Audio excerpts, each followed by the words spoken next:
আমি একজন প্রবাসী হিসাবে আমি নিজেকে ধন্য মনে করি। এই পোস্টাল ব্যালটে আমি প্রথমবার প্রবাস থেকে ভোট দিতে পেরেছি। প্রবাসে থেকে আমি আগামী 5 বছরের জন্য আমার সংসদীয় এলাকা যাকে আমি নির্বাচন করব এবং আগামী 5 বছরে বাংলাদেশ সরকার আসবে তাকে আমার মাধ্যমে নির্বাচিত আমি করেছি। ভোট দেওয়ার যে একটা আনন্দ, একটা অনুভূতি, যে একটা ভালোবাসা, যে একটা অনুভূতি দেশের প্রতি, দেশপ্রেম, ওটা ভাষা বোঝানো যায় না।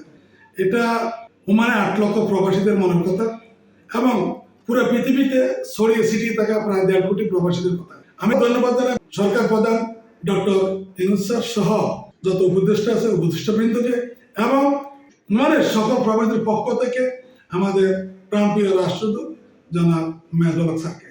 আমি বর্তমান বাংলাদেশের প্রশাসনের অনুরোধ করব, আপনারা আপনাদের সর্বোচ্চ নিরপেক্ষতা সংযম বজায় রেখে এমন একটা নির্বাচন উপহার দেবেন যাতে এই নির্বাচন বাংলাদেশের ইতিহাসে স্বর্ণাক্ষরে লেখা থাকে।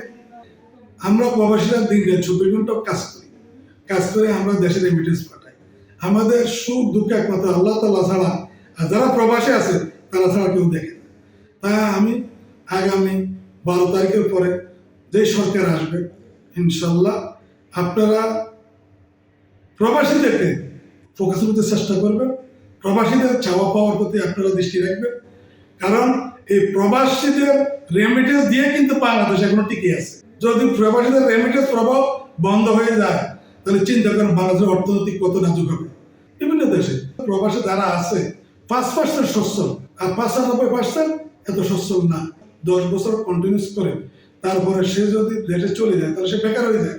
তাই আমি অনুরোধ রাখবো আগামী সরকারের প্রতি, আপনারা মাসিক একটা ভাতার আওতায় আনতে পারেন, একটা ভাতা পাইতে পারে প্রবাসীরা যারা একবারে চলে যাবে।